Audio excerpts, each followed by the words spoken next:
राधे राधे आप सभी को। स्वागत है आप सभी का व्याकरण की क्लास में। गुड इवनिंग, राधे राधे आप सभी लोगों को। तो हम लोग उपसर्ग एवं प्रत्यय देख रहे थे। कल हमने 60 देखा था उपसर्ग एवं प्रत्यय। आज हम उससे कुछ नहीं, कल 55 देखे थे। ठीक, आज हमारा ये समाप्त हो जाएगा। आज हमारा ये क्या होगा, समाप्त हो जाएगा।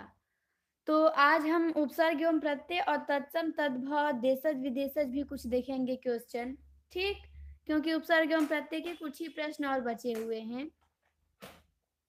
तो चलिए स्टार्ट करते हैं। सभी लोग क्लास में आ जाइए। पहला प्रश्न है आप सभी के सामने कि कौन सा शब्द अभी उपसर्ग से निर्मित नहीं है। तो आपने बताया डी कि अभिन्नता नहीं है। Very good. अभिशाप में अभी उपसर्ग है, अभी प्लस शाप। अभिमान में भी है अभी प्लस मान, और अभिभाषण में भी है अभी प्लस भाषण, लेकिन अभिन्नता में नहीं है। यहाँ पे आपका अ उपसर्ग है। कौन सा उपसर्ग है? तो अ उपसर्ग लगा है अभिन्नता में, अ प्लस भिन्नता। तो इसीलिए अभी उपसर्ग डी वाले में नहीं है। बिल्कुल डी सही जवाब है आप सभी का। राधे राधे। चलिए सेकेंड नंबर के प्रश्न पे आते हैं कि निम्न शब्दों में प्रत्यय रहित शब्द है। Good evening Reema. चलिए आपको बताना है कि प्रत्यय रहित शब्द कौन सा है। सैंधव, यादव, किताब, दैत्य। इन चारों में से कौन सा शब्द प्रत्यय रहित है?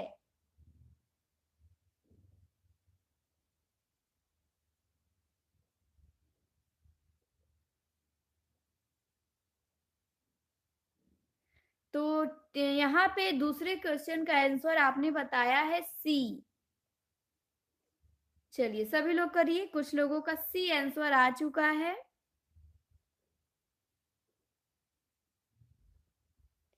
और बिल्कुल सही जवाब आया है सी। ठीक, बिल्कुल सी आंसर हमारा क्या है यहाँ पे, सही है। क्यों? किताब में प्रत्यय नहीं लगा हुआ है, बाकी आपका सैंधव में अप्रत्यय लगा हुआ है। यहाँ पे सिंधु मूल शब्द है, सिंधु में अप्रत्यय लगा है तो सैंधव बना है। यहाँ पे यदु, यदु में अप्रत्यय लगा है तो यादव बना है। यहाँ पे दिति में अप्रत्यय लगा है तो दैत्य बना है। लेकिन किताब में कोई प्रत्यय हमारा नहीं लगा है, तो किताब प्रत्यय रहित शब्द है। तो सी हमारा बिल्कुल सही हो गया। चलिए तीसरे प्रश्न पे आते हैं। तीसरा प्रश्न है आप सभी से कि निरूपण में उपसर्ग है। निरूपण में कौन सा उपसर्ग है? नी है, नी है, निर है या निस है? बिल्कुल आसान है ये तो। निरूपण में कौन सा उपसर्ग है? तो आपने बताया कि नी है। बिल्कुल, बहुत बढ़िया। निरूपण में नी उपसर्ग है, बिल्कुल आसान था ये। चलिए 4 नंबर पे आते हैं। 4 नंबर का प्रश्न है और काफी अच्छा प्रश्न है ये कि ढोलकी शब्द में कौन सा प्रत्यय है? ढोलकी, ये भी आसान है पर इंपॉर्टेंट है ये बहुत, कि ढोलकी में प्रत्यय पहचानना है आपको। की प्रत्यय है कि ई प्रत्यय है कि ई है कि लकी है। चलिए 4 नंबर के प्रश्न का आंसर करिए। तो आपने बताया बी कि बड़ी ई है। बिल्कुल, यहाँ पे ढोलक आपका क्या है? ढोलक मूल शब्द है। ठीक, और इसमें बड़ी ई प्रत्यय लगा है तो ढोलकी बना है। तो हमारा बी यहाँ पे बिल्कुल सही हो जाएगा, और जिन्होंने बी बताया है बिल्कुल करेक्ट आंसर है उनका। चलिए अगले प्रश्न पे आते हैं 5 नंबर पे। 5 नंबर का प्रश्न है आपसे कि घुमक्कड़ शब्द में प्रत्यय है। घुमक्कड़ शब्द में कौन सा प्रत्यय है? इक्कड़ है, आकड़ है, अक्कड़ है या मक्कड़ है? ये भी आसान है काफी। घुमक्कड़ में प्रत्यय बताना है आपको। तो आपने बताया बी कि घुमक्कड़ में अक्कड़ प्रत्यय है। बहुत बढ़िया। यहाँ पे आपका मूल शब्द घूमना हो जाएगा। घूमना क्या है? मूल शब्द है और उसमें अक्कड़ प्रत्यय लगा है तो घुमक्कड़ बना है, इसीलिए बी बिल्कुल सही आंसर है। आगे आते हैं 6 नंबर के प्रश्न पे। 6 नंबर का प्रश्न है आपसे कि उपसर्ग वह शब्दांश है जो ये वाक्य के मध्य में जुड़ता है, कि कहीं भी जुड़ता है, कि अंत में जुड़ता है, कि पहले जुड़ता है। तो यहाँ पे सोनी ने ए बताया है। वाह, ए कैसे हो जाएगा? उपसर्ग को मध्य में जुड़ते हुए देखी हो। अभी अभिशाप आया था ना एक शब्द, अभिशाप। तो यहाँ पे अभी उपसर्ग है, तो यहाँ पे अभी पहले जुड़ रहा है कि बाद में जुड़ रहा है? पहले जुड़ रहा है ना, तो उपसर्ग क्या है? शब्द के पहले जुड़ता है। तो यहाँ पे डी आंसर क्या है? बिल्कुल राइट हो जाएगा। और जिन्होंने डी बताया है बिल्कुल सही जवाब है उनका, कि उपसर्ग शब्द के पहले जुड़ता है। अच्छा, कोई बात नहीं। तब चलिए 7 नंबर पे आते हैं। 7 नंबर में आपको ये बताना है कि प्रत्यय के संदर्भ में कौन सा कथन गलत है। आपको गलत कथन बताना है। 3 कथन सही दिए हैं प्रत्यय के बारे में, लेकिन एक गलत दे दिया है, तो उसे आपको पहचानना है। पहला दिया है कि क्रिया या धातु के अंत में लगने वाले प्रत्यय को कृत प्रत्यय कहते हैं। तो बिल्कुल सही लग रहा है ये तो। दूसरा दिया है कि कृत प्रत्यय और क्रिया के मेल से बने शब्द को कृदंत कहते हैं। ये भी सही लग रहा है। तीसरा दिया है कि कृत प्रत्यय और क्रिया के मेल से बने शब्द को तद्धित कहते हैं। तो बिल्कुल यही आपका गलत दिया है, सी वाला। ठीक, क्योंकि जो क्रिया के मेल से बने होते हैं उनको क्या कहते हैं? कृत प्रत्यय कहते हैं, और उनसे बने शब्दों को कृदंत शब्द कहते हैं। तो यहाँ पे तद्धित दिया है, जो कि हमारा गलत है। बाकी डी वाला भी हमारा सही है, कि संज्ञा, सर्वनाम और विशेषण के अंत में लगने वाले प्रत्यय को तद्धित कहते हैं। तो ए, बी और डी सही है। यहाँ पे सी ऑप्शन हमारा गलत दे दिया है। ठीक, तो बिल्कुल आपने सही पकड़ा भी कि सी क्या है? गलत है। चलिए आगे आते हैं 8 नंबर पे। 8 नंबर का प्रश्न है कि किस विकल्प के सभी शब्दों में अनु उपसर्ग नहीं है। यहाँ पे आपको बताना है कि अनु उपसर्ग किस विकल्प के सभी शब्दों में नहीं है।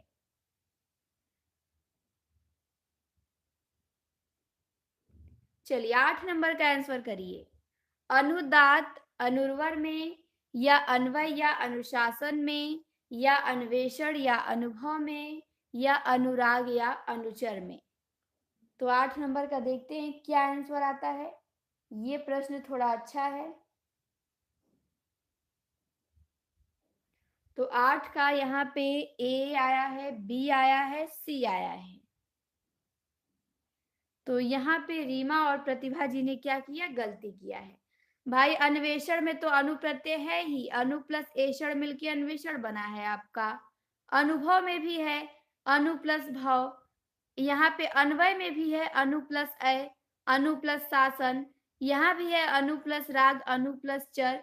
लेकिन आपका ए वाले में नहीं है, अनु प्लस दात नहीं होगा। दात का कोई मतलब कि शब्द नहीं है।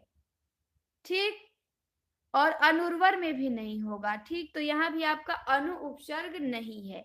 हाँ, ए वाले में आपने बिल्कुल सही कहा कि अन प्रत्यय है। अन प्लस उदात मिलके अनुदात बना है, और अन प्लस उर्वर मिलके अनुर्वर बना है। ठीक, तो जो ए ऑप्शन है यहाँ पे आपका अन उपसर्ग है। ठीक, अब बाकी तीनों में आपका अनु उपसर्ग है, तो यहाँ पे हमारा ए बिल्कुल सही हो जाएगा। तो ध्यान से आंसर करना है। चलिए 9 नंबर पे आते हैं। 9 नंबर का प्रश्न है कि किस शब्द में कृत प्रत्यय नहीं है। अभी हमने देखा कि जो प्रत्यय क्रिया या धातु के अंत में लगते हैं उसको कृत प्रत्यय कहते हैं।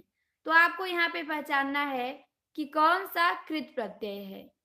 4 विकल्प दिया है जिसमें से 3 तद्धित है और 1 कृत है। नहीं पूछा है, सॉरी। कौन कृत प्रत्यय नहीं है, नहीं पूछा है। 3 कृत प्रत्यय हैं लेकिन 1 नहीं है। तो बिल्कुल आपने सही बताया कि बी वाला दानव क्या है, ये आपका तद्धित प्रत्यय है, ये कृत प्रत्यय नहीं है। बाकी आपका मारक, लड़ाकू, कर्णीय ये क्रिया में प्रत्यय लग के बना है तो ये कृत प्रत्यय है, लेकिन हमारा बी वाला नहीं है। तो 9 का सभी ने बी बताया है और बिल्कुल सही आंसर है आपका। चलिए 10 नंबर में आते हैं। 10 नंबर का प्रश्न है आपसे और ये सरल है प्रश्न कि किस शब्द में नी उपसर्ग लगा है।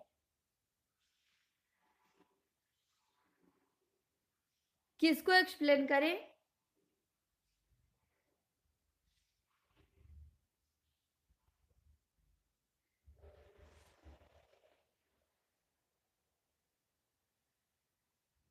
चलिए इसका आंसर करिए। तो आपने बताया कि डी, निबंध में नी उपसर्ग नहीं लगा है, बिल्कुल। बाकी आपका निशंक में लगा है, नी मर्म में भी लगा है और नी इसमें भी लगा है, निरपराध में भी, लेकिन निबंध में नी उपसर्ग नहीं लगा है। ठीक, तो हमारा डी ऑप्शन क्या है, राइट हो जाएगा। 11 नंबर पे आते हैं। 11 नंबर का प्रश्न है आपसे कि कृदंत और तद्धित किसके भेद हैं।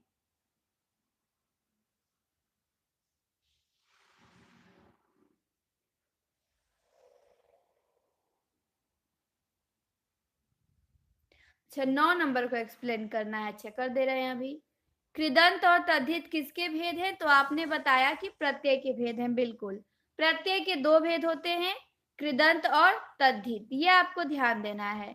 तो यहाँ पे हमारा डी क्या है, बिल्कुल सही है। चलिए 9 नंबर पे आते हैं। तो 9 नंबर का प्रश्न आपका ये था कि इसमें कौन कृत प्रत्यय नहीं है। तो हमने बताया था कि जो क्रिया के अंत में प्रत्यय लगता है वो कृत प्रत्यय होता है। तो यहाँ पे आपका जो मार है वो क्रिया है और इसके अंत में अक प्रत्यय लगा है तो मारक बना है। मार क्रिया ही ना होता है, तो ये कृत प्रत्यय हो जाएगा आपका। फिर यहाँ पे लड़ाकू है तो लड़ना में आकू प्रत्यय लगा है तो लड़ाकू बना है। तो लड़ना भी आपका क्रिया है और क्रिया में प्रत्यय लगा है तो ये भी कृत प्रत्यय हो जाएगा।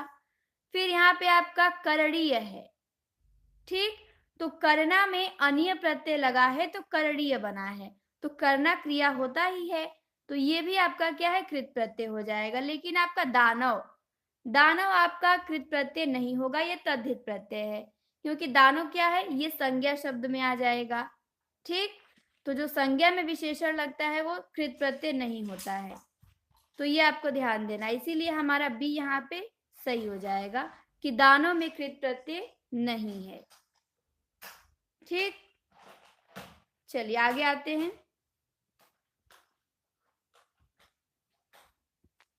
अगले प्रश्न पे आते हैं। 11 तक हमने देख लिया था।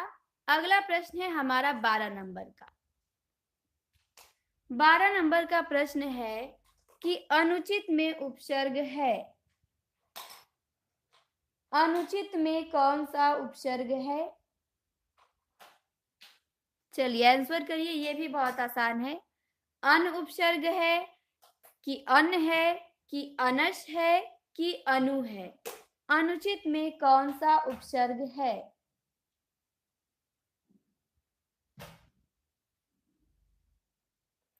ये भी काफी इंपॉर्टेंट क्वेश्चन है, देखते हैं इसका आंसर क्या देते हैं आप लोग। तो 12 का यहाँ पे आया है बी। अच्छा, रुक रहा है।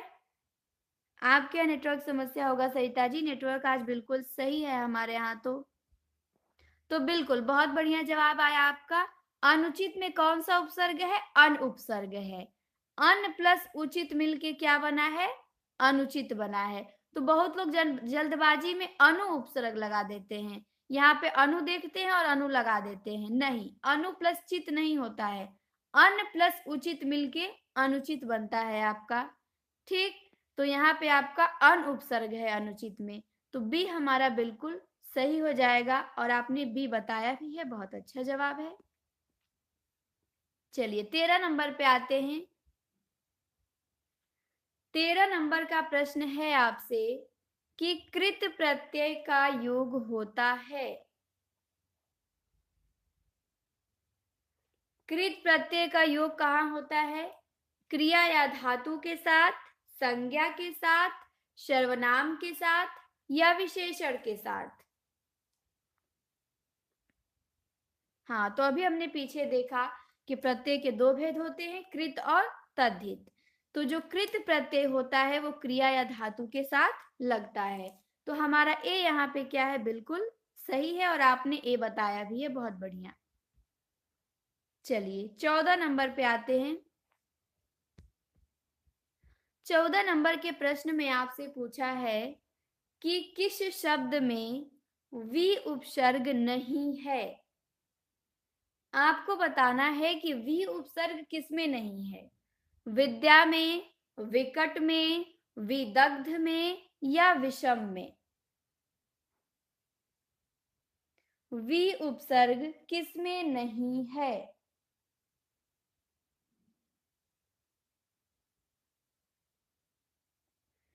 तो आपने बताया 14 का आंसर आपका आया है, अभी आया ही नहीं है 14 का।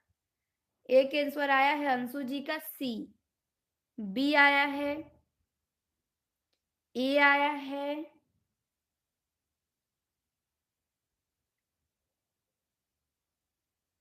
चलिए और डी आया है, ए आया है। तो बिल्कुल यहाँ पे सही जवाब आया है रीमा का और सरिता जी का। सोनी का भी सही आया है। विद्या में क्या है आपका? विद्या में आपका वी उपसर्ग नहीं लगा है। बाकी विदग्ध में है, विकट में भी है और विषम में भी है। नहीं, क्वेश्चन तो बिल्कुल लो लेवल का ही है, ऊपर नहीं है। उपसर्ग और प्रत्यय में क्या, ये तो बिल्कुल आसान होता है, इसमें कौन सा लेवल है। चलिए, तो 14 का जिन्होंने ए बताया बिल्कुल सही बताया है। ठीक, बाकी आपका इन तीनों में वी उपसर्ग लगा हुआ है। विद्या में आपका आ प्रत्यय है, यहाँ पे उपसर्ग नहीं है। अगले प्रश्न पे आते हैं 15 नंबर पे। 15 नंबर में आपको बताना है कि किस शब्द में इंदा प्रत्यय नहीं है। किसमें इंदा प्रत्यय नहीं है? गोविंदा, परिंदा, शर्मिंदा, बशिंदा।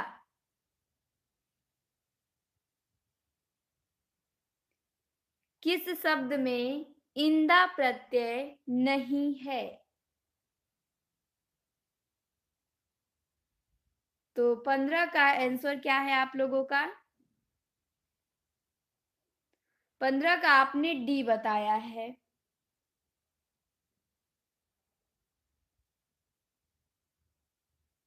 चलिए आंसर करिए। और यहाँ पे ए भी आया है और प्रतिभा जी ने बिल्कुल सही बताया है। ठीक, और रीमा ने भी सही बताया है। क्यों, ये आपको ध्यान देना है कि यहाँ पे गोविंद है मूल शब्द और गोविंद में आ प्रत्यय लगा है तो गोविंदा बना है। तो यहाँ पे इंदा कैसे हो जाएगा? गोविंद में आ प्रत्यय लगा है तो क्या बना है? गोविंदा बना है। यहाँ पे आपका इंदा प्रत्यय नहीं है, यहाँ पे आ प्रत्यय है। बाकी आपका शर्मिंदा में इंदा प्रत्यय है, परिंदा में भी है और बशिंदा में भी है। ठीक, इन तीनों में क्या है? इंदा प्रत्यय है, लेकिन गोविंद में नहीं है। तो यहाँ पे आपको ध्यान देना है। जिन्होंने ए बताया बिल्कुल उनका जवाब सही है, बहुत बढ़िया, वेरी गुड।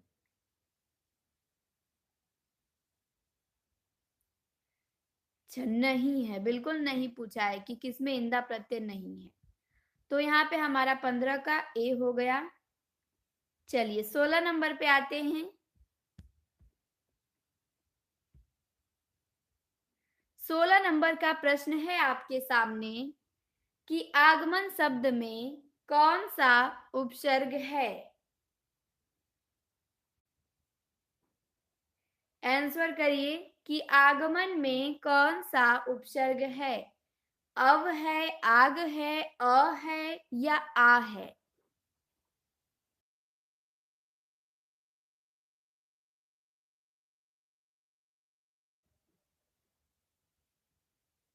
तो आपने बताया 16 का डी कि आगमन में आ उपसर्ग है। बहुत बढ़िया जवाब। कौन सा उपसर्ग है? आ उपसर्ग। ठीक। यहाँ पे गमन क्या है? मूल शब्द है और गमन में आ उपसर्ग लगा है तो आगमन बना है। डी बिल्कुल सही जवाब है आपका। चलिए 17 नंबर पे आते हैं। 17 नंबर का प्रश्न है कि आहट प्रत्यय से बने शब्द को नीचे दिए गए विभिन्न विकल्पों में से चुनिए। यहाँ पे आपको बताना है कि किसमें आहट प्रत्यय लगा हुआ है। रहट में, थकावट में, कड़वाहट में या गिरावट में आहट प्रत्यय किसमें लगा हुआ है। तो आपने आंसर किया है सी कि कड़वाहट में आहट लगा है। बिल्कुल, यहाँ पे आपका मूल शब्द कड़वा हो जाएगा और कड़वा में आहट प्रत्यय लगा है तो कड़वाहट बना है। सी बिल्कुल सही है। बाकी आपका ए रहट, इसमें कोई प्रत्यय नहीं है। थकावट में आवट है, गिरावट में भी आवट प्रत्यय है, लेकिन कड़वाहट में हमारा आहट है तो इसीलिए हमारा सी यहाँ पे सही हो जाएगा। 18 नंबर पे आते हैं। 18 नंबर का प्रश्न है कि निम्न शब्दों में से किस शब्द में पन प्रत्यय नहीं है। सही विकल्प चुनिए। किसमें पन प्रत्यय नहीं है? बालपन में, भोलापन में, धनवंत में, मनमानापन में। तो इसमें तो बिल्कुल साफ दिख रहा है आंसर आपको।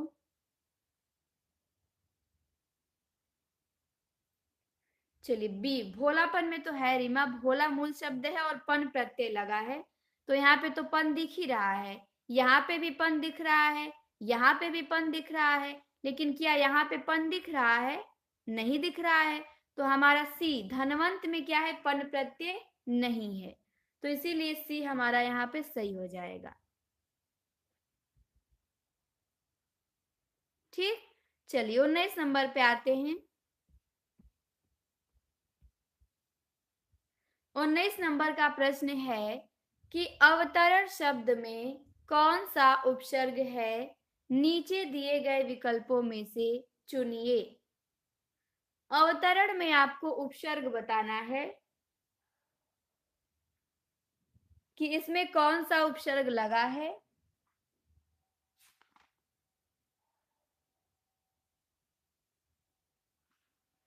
तो यहाँ पे आपने बताया कि सी हो जाएगा। बिल्कुल, बहुत बढ़िया। अवतरण में आपका अब उपसर्ग लगा है। कौन सा? तो अब उपसर्ग लगा है। सी हमारा सही है यहाँ पे। चलिए 20 नंबर पे आते हैं। 20 नंबर का प्रश्न है कि मिलाप शब्द में कौन सा प्रत्यय है। मिलाप में आपको प्रत्यय बताना है। कौन सा प्रत्यय है? अप है, आप है, प है या लाप है। मिलाप में कौन सा प्रत्यय है? तो आपका आंसर आया है बी। बिल्कुल, बहुत बढ़िया। मिलाप में कौन सा प्रत्यय है? तो आप प्रत्यय लगा है इसके अंत में। बी हमारा बिल्कुल सही हो जाएगा और आपने बी बताया भी है। 21 नंबर पे आते हैं। 21 नंबर का प्रश्न है कि अधि उपसर्ग का उदाहरण इनमें से किस शब्द के माध्यम से दिया जा सकता है। अधि उपसर्ग का उदाहरण किस शब्द के माध्यम से दिया जा सकता है, मतलब कि किसमें अधि उपसर्ग लगा हुआ है ये बताना है आपको 21 नंबर में। तो आपने बताया कि डी, बिल्कुल अध्याय में क्या है, अधि उपसर्ग लगा है। अगर इसका हम विच्छेद करेंगे तो अधि प्लस आय, अधि प्लस आय मिलके क्या बना है, अध्याय बना है। तो यहाँ पे आय मूल शब्द है और अधि आपका उपसर्ग हो जाएगा। तो डी बिल्कुल सही आंसर है 21 नंबर में। चलिए आगे बढ़ते हैं 22 नंबर पे। 22 नंबर में प्रश्न दिया है कि वे शब्दांश जो शब्द के आरंभ में लगकर नए शब्द का निर्माण करते हैं उन्हें क्या कहते हैं। जो शब्द के आरंभ में लगते हैं और एक नए शब्द का निर्माण करते हैं, जैसे जय है, जय आपका मूल शब्द है, ठीक, और इसमें परा उपसर्ग लग गया, आरंभ में लगा है, तो एक नया शब्द हमारा बन गया, पराजय बन गया अब, ठीक। तो वे शब्दांश जो शब्द के आरंभ में लग के नए शब्द का निर्माण करते हैं उन्हें हम उपसर्ग कहते हैं। बी बिल्कुल सही जवाब है, बी ऑप्शन। चलिए 23 नंबर पे आते हैं। 23 नंबर में बताना है कि आहट प्रत्यय से बने सही शब्द को नीचे दिए गए विकल्पों में से चुनिए। अभी आया भी था ये पीछे, तो बिल्कुल कड़वाहट में क्या है, आहट प्रत्यय लगा हुआ है। चलिए 24 नंबर पे आते हैं। नहीं, बस एक ही वो रिपीट हुआ था, रिपीट नहीं हो रहा है। चलिए अब आपको बताना है कि आगमन शब्द में कौन सा उपसर्ग लगा है। तो 24 का आपने आंसर किया है डी, बिल्कुल। यहाँ पे गमन क्या है, गमन आपका मूल शब्द है और यहाँ पे आ उपसर्ग लगा है, तो आ उपसर्ग लगा है तो आगमन हो गया, तो डी हमारा सही हो जाएगा। चलिए 25 नंबर पे आते हैं। 25 नंबर का प्रश्न है, अच्छा हाँ बिल्कुल रिपीट है, कुछ क्वेश्चन कई बार आ गए होते हैं पेपर में तो आ जाते हैं दोबारा। चलिए, किस शब्द में अ उपसर्ग है, सही विकल्प बताइए। अ उपसर्ग किस में है, अनेक में, अमर में, अतिशय में या अधिभार में। तो आपने बताया कि बी, अमर में क्या है, अ उपसर्ग लगा है, बहुत बढ़िया। अमर में अ उपसर्ग लगा है, अतिशय में अति उपसर्ग लगा है, अधिभार में अधि उपसर्ग लगा है। अब आपको ये बताना है कि अनेक में कौन सा उपसर्ग लगा है। चलिए अनेक में आपको बताना है, बाकी तीन का तो बताया मैंने, अनेक का बताइए आप, फिर हम बताएंगे कौन सा उपसर्ग है इसमें। अनेक, अनेक में कौन सा उपसर्ग है, बिल्कुल बहुत बढ़िया जवाब है आप लोगों का। यहाँ पे अन उपसर्ग है, अन प्लस एक मिलके क्या बनेगा, अनेक बनेगा, तो यहाँ पे हमारा अन उपसर्ग है और आपने बिल्कुल सही बताया, ठीक। तो इस प्रश्न का हमारा उत्तर तो हो जाएगा बी, कि अ उपसर्ग पूछा है तो अमर में अ उपसर्ग है। चलिए आगे आते हैं 26 नंबर के प्रश्न पे।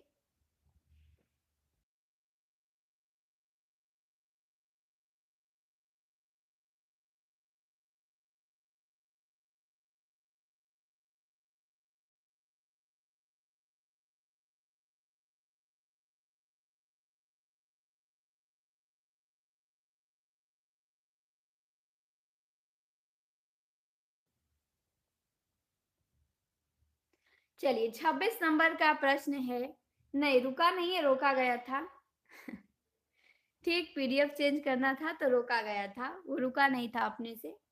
चलिए अब हमारा उपसर्ग और प्रत्यय क्या हुआ, समाप्त हुआ, ठीक। अब हमारा तत्सम तद्भव और देशज विदेशज क्या हुआ, स्टार्ट हो रहा है यहाँ से। तत्सम शब्द, तद्भव शब्द, देशज और विदेशज। अभी देखा था आपने, यूपी पुलिस का पेपर हुआ था, तत्सम तद्भव से वहां से प्रश्न आया था कितना। चलिए, तो अब अगला प्रश्न है आपसे 26 नंबर का, कि लालटेन शब्द कैसा है? देशज है, तद्भव है, विदेशी है या तत्सम है? लालटेन कैसा शब्द है? तो आपने बताया कि लालटेन जो है विदेशी भाषा का शब्द है। बिल्कुल, बहुत बढ़िया। तो विदेशी भाषा का नाम बता दीजिए कि किस विदेशी भाषा का शब्द है लालटेन। चलिए आंसर करिए कि लालटेन किस विदेशी भाषा का शब्द है। तो सरिता जी ने यहाँ पे बता भी दिया कि अंग्रेजी। Very good. लालटेन अंग्रेजी भाषा का शब्द है, इसीलिए हम यहाँ पे लगाएंगे विदेशी। ठीक, तो 26 का सी बिल्कुल सही है, आप सभी ने बिल्कुल सही बताया है। चलिए 27 नंबर पे आते हैं। 27 नंबर में आपको बताना है कि एक शब्द योग रूढ़ कोटि का है। कौन सा शब्द योग रूढ़ है?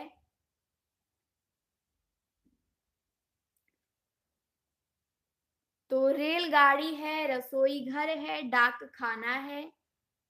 तो आपने बताया कि जलज जो है योग रूढ़ कोटि का शब्द है। बिल्कुल, क्योंकि जलज क्या है, कमल का अर्थ देता है यहाँ पे। ठीक, तो ये हमारा योग रूढ़ शब्द हो जाएगा, 27 का डी सही हो जाएगा। चलिए 28 नंबर पे आते हैं, बहुत ही इंपॉर्टेंट क्वेश्चन है ये। 28 नंबर में आपसे पूछा है कि स्रोत या उत्पत्ति के आधार पे शब्दों के भेद हैं। स्रोत या उत्पत्ति के आधार पे शब्दों के भेद। तो बिल्कुल, स्रोत या उत्पत्ति के आधार पे शब्दों के 4 भेद होते हैं। कितने? 4 भेद होते हैं। कौन कौन? तो तद्भव, तत्सम, देशज, विदेशज। तो ये आपको ध्यान देना है कि स्रोत या व्युत्पत्ति के आधार पे शब्दों के 4 भेद होते हैं, तद्भव, तत्सम, देशज, विदेशज। चलिए आगे आते हैं 29 नंबर पे। 29 नंबर में बताना है कि शनैः शनैः ये शब्द किस भाषा का है? शनैः शनैः तत्सम भाषा का है या तद्भव का है या देशज का या आगत का? शनैः शनैः। तो आपका जवाब आया है कि शनैः शनैः तत्सम भाषा का शब्द है। बहुत बढ़िया। ये किस भाषा का शब्द है? तो तत्सम भाषा का ही शब्द है। आगे आते हैं 30 नंबर के प्रश्न पे। 30 नंबर में आपसे पूछा है कि चाय आगत शब्द है।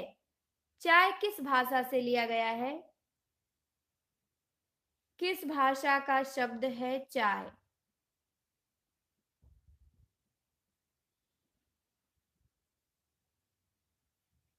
तो बिल्कुल, बहुत अच्छा। चाय चीनी भाषा का शब्द है, ये चीनी भाषा से लिया गया है।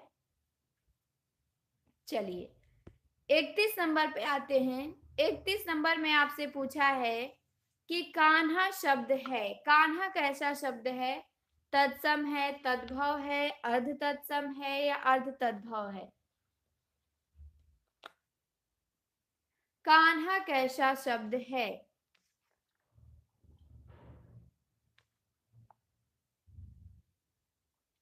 तो ए नहीं होगा, ठीक, और ना सी होगा। जिन्होंने बी बताया है बिल्कुल सही बताया है। कान्हा तद्भव शब्द है और इसका तत्सम कृष्णा होता है, कृष्ण हो जाएगा। ठीक, तो कान्हा आपका तद्भव भाषा का शब्द है, इसका तत्सम क्या होता है? कृष्ण होता है। तो हमारा बी यहाँ पे राइट है। चलिए 32 नंबर पे आते हैं। 32 नंबर में आपको बताना है कि उर्दू किस भाषा से लिया गया शब्द है? उर्दू।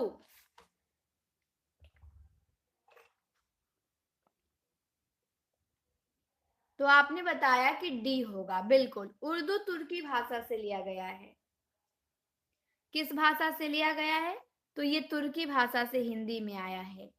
तो डी क्या है यहाँ पे? राइट है आंसर। चलिए 33 नंबर पे आते हैं।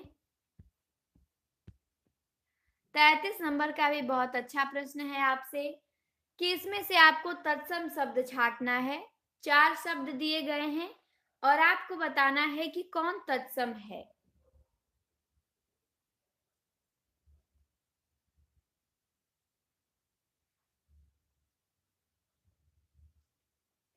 तो आपने बताया ए, बिल्कुल, बहुत बढ़िया। डाकिनी, डाकिनी क्या है? तत्सम शब्द है। इसका तद्भव डाइन होता है। डाकिनी का तद्भव क्या होता है? डाइन होता है। तो डाकिनी हमारा तत्सम शब्द है। ए बिल्कुल सही जवाब है। चलिए 34 नंबर पे आते हैं।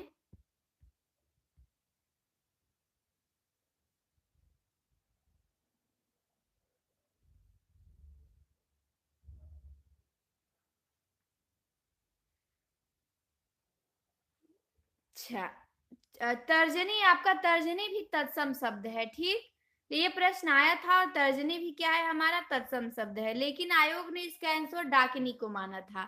लेकिन अगर देखा जाए तो तर्जनी भी क्या है? ये भी तत्सम शब्द ही है।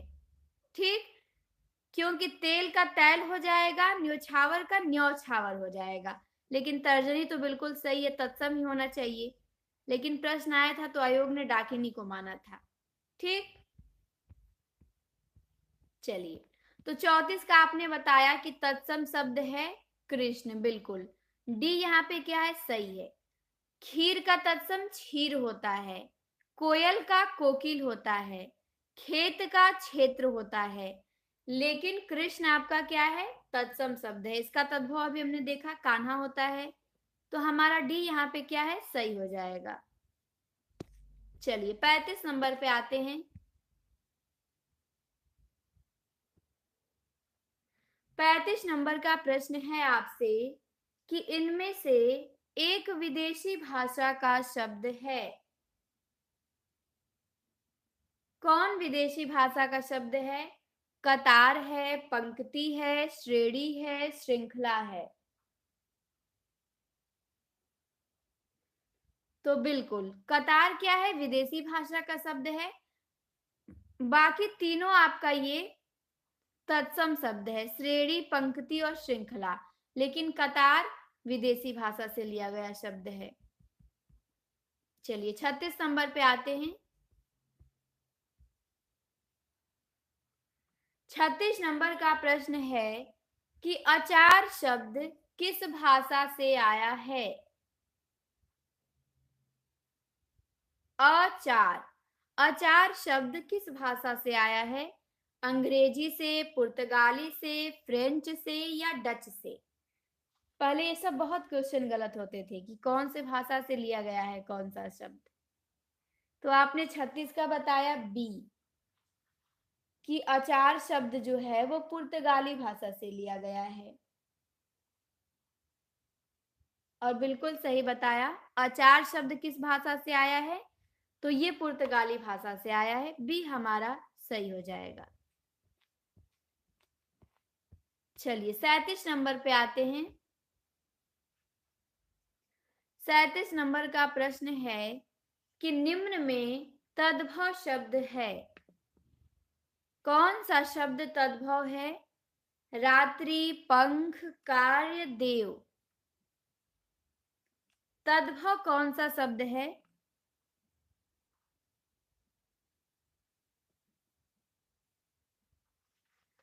तो आपने बताया बी, कि जो पंख है वो तद्भव शब्द है। ठीक, और बिल्कुल सही जवाब आया है। पंख क्या है? तद्भव शब्द है। क्यों? क्योंकि इसका जो तत्सम होता है वो पक्ष होता है। ठीक, तो पंख हमारा तद्भव हो जाएगा। बाकी आपका रात्रि तत्सम है, कार्य भी तत्सम है और देव भी तत्सम है। ये तीनों तत्सम शब्द है। तो 37 का हमारा बी सही हो गया। बिल्कुल, सुनते रहने से, पढ़ते रहने से ही सही होता है क्वेश्चन। चलिए 38 नंबर पे आते हैं। 38 नंबर में आपसे पूछा है कि योग रूढ़ शब्द है। कौन सा शब्द योगरूढ़ है? कान है, घुड़सवार है, नाक है, पंकज है।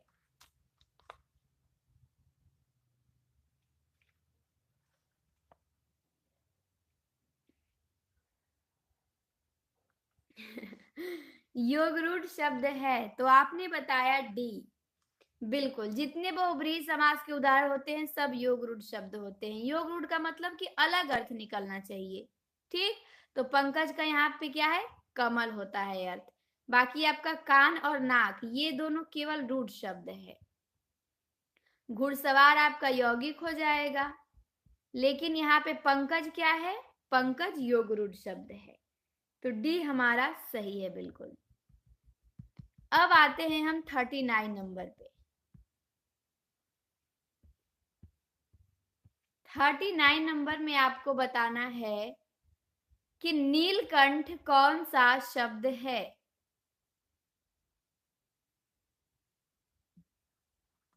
नीलकंठ कैसा शब्द है? रूढ़ है, यौगिक है या योगरूढ़ है? तो आपने बताया कि नीलकंठ क्या है? योगरूढ़ है। बिल्कुल, नीलकंठ आपका योगरूढ़ शब्द हो जाएगा क्योंकि इससे एक अलग अर्थ का बोध हो रहा है। तो सी हमारा बिल्कुल सही है।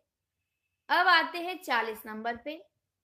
40 नंबर में आपसे प्रश्न किया गया है कि ध्वनियों के मेल से बने सार्थक वर्ण समुदाय को क्या कहते हैं?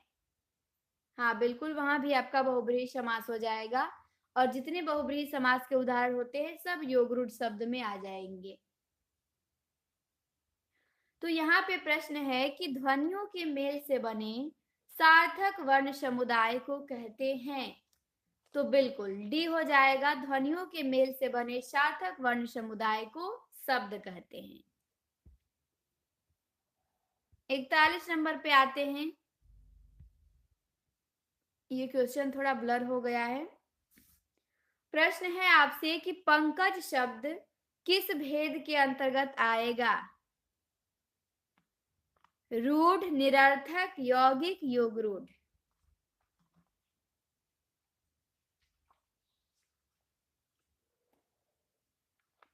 तो बिल्कुल पंकज क्या है? योगरूढ़ शब्द है। डी क्या है? सही जवाब है। चलिए 42 नंबर पे आते हैं। 42 नंबर में आपसे पूछा है कि निम्न में एक ओष्ठ ध्वनि नहीं है।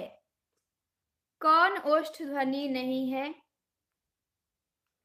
प, भ, ध, फ। आपको पता होगा कि प वर्ग के सभी व्यंजन ओष्ठ ध्वनि के अंतर्गत आते हैं। प, फ। ठीक, तो ध क्या है? ये त वर्ग में आ जाएगा ना, तो इसका उच्चारण दंत से होता है। ठीक, तो ध का उच्चारण दंत से होता है। बाकी आप प, भ और फ इसका उच्चारण आप खुद करके देख लीजिए। जब आप प, भ और फ का उच्चारण करेंगे तो आपके दोनों ओठ आपस में चिपक जाएंगे, तो इनका उच्चारण ओठ से होता है। तो ये तीनों ओष्ठ ध्वनि है, लेकिन ध का उच्चारण करने में ओठ नहीं चिपकते हैं, तो इसीलिए ये ओष्ठ ध्वनि नहीं है। ये क्या है? दंत्य ध्वनि है। ठीक, तो सी हमारा यहाँ पे सही हो जाएगा। अगला प्रश्न है 43 नंबर का। 43 नंबर में आपसे पूछा गया है कि निम्न में तद्भव शब्द नहीं है। हाँ, ये टीजीटी 21 में ही आया हुआ प्रश्न है कि कौन तद्भव शब्द नहीं है? राजा, खेत, किसान, दाहिना। कौन तद्भव शब्द नहीं है? तो आपने बताया कि राजा। बिल्कुल, राजा आपका तत्सम शब्द है। राजा क्या है? तत्सम शब्द है। बाकी आपका खेत का क्षेत्र होता है, किसान का कृषक हो जाएगा, दाहिना का दक्षिण हो जाएगा। ये आपका तत्सम हो जाए, तद्भव शब्द है तीनों, लेकिन राजा यहाँ पे तत्सम दिया है। 44 नंबर पे आते हैं। 44 नंबर का प्रश्न है कि अंग्रेज किस भाषा का शब्द है? अंग्रेज किस भाषा का शब्द है? अंग्रेजी का, फ्रेंच का, पुर्तगाली का या डच का? अंग्रेज किस भाषा का शब्द है?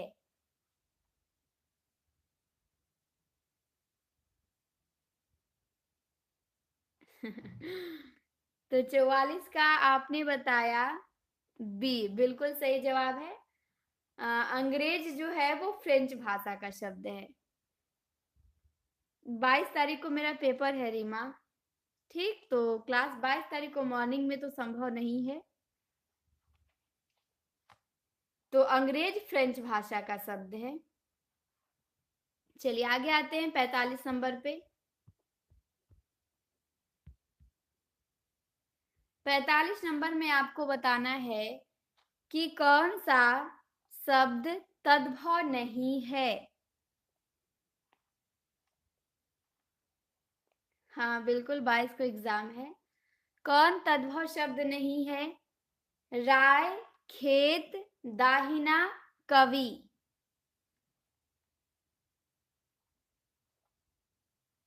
45 का आंसर करिए कि कौन तद्भव नहीं है।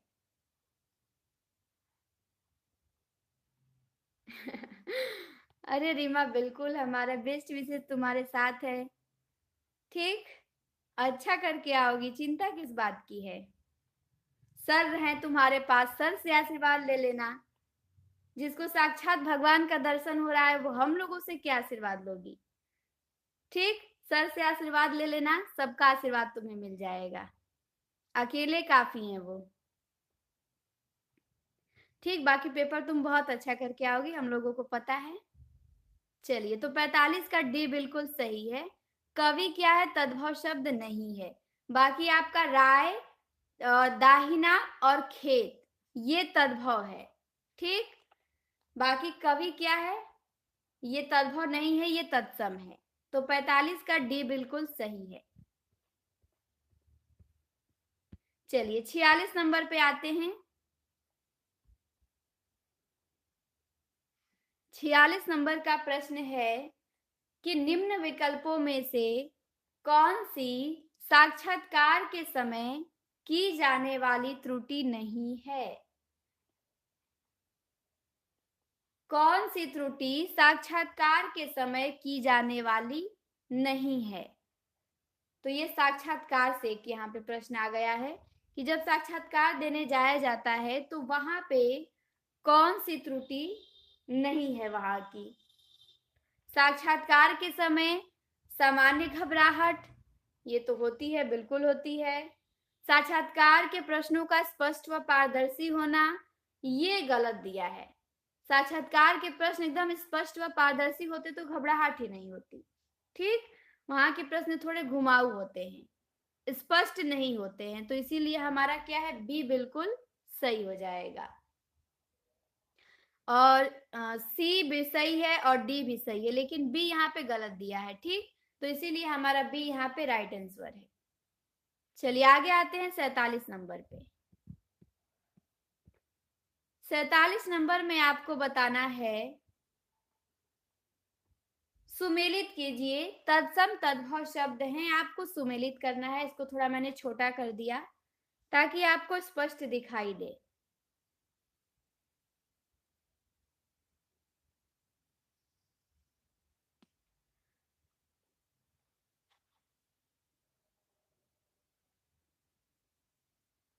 तो आपने बताया कि 47 का डी होगा, बिल्कुल सही जवाब आया है डी आपका।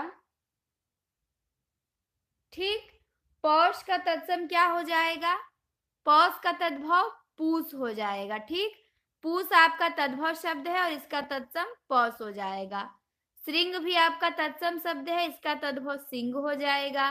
वायु तत्सम शब्द है, इसका तद्भव बयार हो जाएगा। परशु तत्सम शब्द है, इसका तद्भव फरसा हो जाएगा। तो डी क्या है यहाँ पे, बिल्कुल राइट है और आपने सही बताया भी है। चलिए 48 नंबर पे आते हैं। 48 नंबर में प्रश्न है आपसे कि तौलिया मूलतः किस भाषा का शब्द है?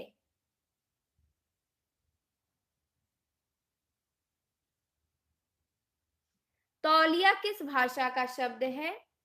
उर्दू का, हिंदी का, पुर्तगाली का या तुर्की का?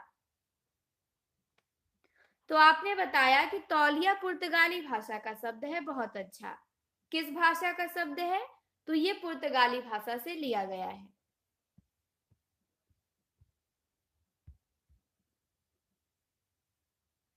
49 नंबर पे आते हैं। 49 नंबर का प्रश्न है आपसे, बिल्कुल 48 का सी आपने सही बताया। 49 नंबर पे आइए। 49 नंबर में दिया है अंश और अंश। शब्द युग्म का सही अर्थ क्या है? अंश और अंश, एक में दंत स है, एक में ताला विषा है, तो दोनों का आपको सही अर्थ बताना है।